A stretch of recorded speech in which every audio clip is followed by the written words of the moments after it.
미션 let's go 저 건물을 찾으러 Put the bands Put the bands Put the bands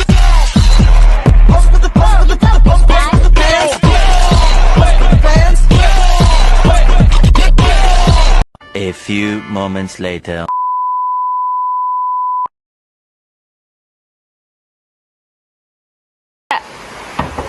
Paket. Mbak, ini paketnya. Makasih ya, Mbak. Aduh, Mbak, ini paket gue datang nih. Paket apaan tuh? Ini paket gue di HP. Bukannya itu kemarin dari luar negeri ya? Kok cepet banget sih? Perasaan baru check out kemarin. Tahu nih, Mbak. Informasi nih kayak apa? Tapi lo pernah gak sih mikir kalau misalnya paket yang dari luar negeri itu prosesnya kayak gimana? Ini ya. Coba perhatikan barang-barang di sekitar kita. Tanpa sadar, banyak dari mereka yang ternyata berasal dari luar negeri. Mulai dari makanan kemasan yang kita beli di minimarket, skincare yang kita pakai tiap malam, pakaian, sepatu, bahkan handphone yang sedang kita gunakan saat ini. Mungkin kita menganggap barang-barang itu datang begitu saja, tinggal klik, beli, lalu tunggu dikirim ke rumah. Tapi kenyataannya, proses dibalik itu jauh lebih panjang dan kompleks. Setiap barang impor yang masuk ke Indonesia harus melalui berbagai tahapan, dimulai dari pengiriman internasional, bongkar muat di pelabuhan, pemeriksaan oleh petugas bea dan cukai, hingga proses distribusi ke berbagai wilayah. Pelabuhan bukan hanya sebagai tempat kapal bersandar.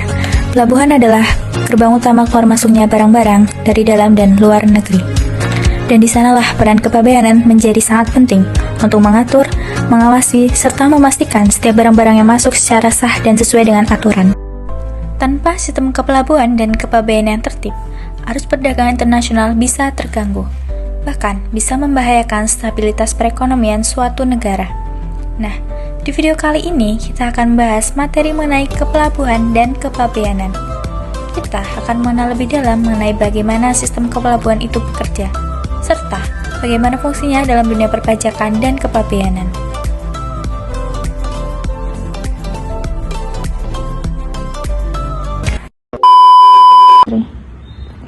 Teman-teman tahu nggak sih apa itu pelabuhan? Pelabuhan adalah tempat bongkar muat barang, baik itu di daratan maupun di lautan, yang dikelola oleh pemerintah maupun swasta yang lengkap dengan fasilitasnya. Nah, di pelabuhan itu ada yang namanya kawasan pabeanan. Kawasan pabeanan adalah kawasan yang belum diberikan aturan bea cukai sampai ada pemberitahuan kapal itu tiba. Selanjutnya, aktivitas pelabuhan itu menunjukkan pertumbuhan ekonomi, yang dimana semakin ramai kapal, semakin berdampak positif terhadap alur perdagangan. Nah, selanjutnya pelabuhan itu juga mempunyai fungsi, yaitu fungsi tempat transit, yang dimana sebelum barang itu diangkut ke jalur darat ataupun laut domestik, barang itu akan ditransitkan ke pelabuhan. Nah, selanjutnya teman-teman tahu nggak sih, pelabuhan itu juga mempunyai beberapa masalah.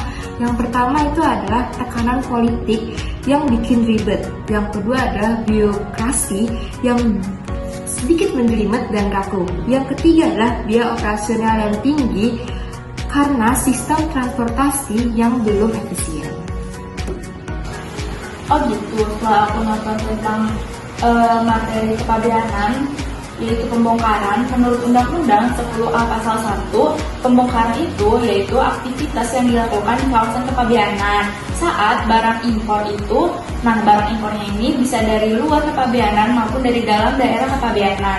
Selain itu juga, pembongkaran juga itu bisa dilakuin dari sarana pengangkut ke sarana pengangkut lainnya di laut. Pembongkaran impor dari sarana pengangkut itu wajib di kawasan pabean dan kawasan yang memiliki izin dari kantor kepala pabean yang ada di kawasan tersebut. Pembongkaran barang impor dari sarana pengangkut itu harus wajib di kawasan kepabeanan. atau kawasan pabean. Nah, hal ini dilakukan karena sistem pabean tersebut, yaitu barang impor diwajibkan untuk dibongkar di dalam kawasan yang memiliki izin. Nah, sebelum itu barang impor yang dari di kawasan pabean itu juga harus memiliki izin dari pemilik barang tersebut dan harus memiliki izin dari kepala kantor kepabeanan yang telah disetujui. Oke, sekarang adalah penimbunan. Penimbunan yaitu aktivitas untuk menyimpan barang yang akan masuk. Nah, barangnya ini tuh berasal dari daerah luar pabean. Barang-barang yang diimpor dari luar daerah pabean itu harus dibongkar di pelabuhan tujuan kemudian ditimbun. Hal ini karena kewajiban dari kepabeanannya itu belum selesai. Nah, pengusaha tempat penerimaan barang atau tempat penimbunan itu merupakan orang atau badan yang bertanggung jawab atas bea masuk terutang dari barang yang ditimbun. Dalam penimbunan itu terdapat tempat yang mana aktivitas penimbunan itu dilaksanakan. Sedangkan definisi dari tempat itu sendiri merupakan salah satu bangunan yang dibangun oleh pemerintah ataupun swasta yang bersifat komersial dengan tujuan untuk menyimpan barang baik ekspor maupun impor, manufacturing, transportasi bisnis dan lainnya, serta untuk pengawasan kepabeanan lainnya. Pengangkutan dalam arti kepabeanan itu merupakan suatu proses membawa, mengantar, atau memindahkan barang dari suatu tempat ke tempat lainnya dengan menggunakan berbagai jenis sarana pengangkut yang melewati suatu perbatasan antara negara ke negara lainnya, baik melalui jalur udara, darat, maupun laut.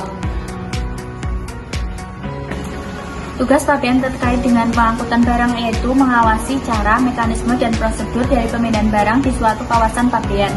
Nah, tujuan dilakukan pengawasan itu agar petugas pabean itu dengan mudah menganalisis dan mengantisipasi resiko yang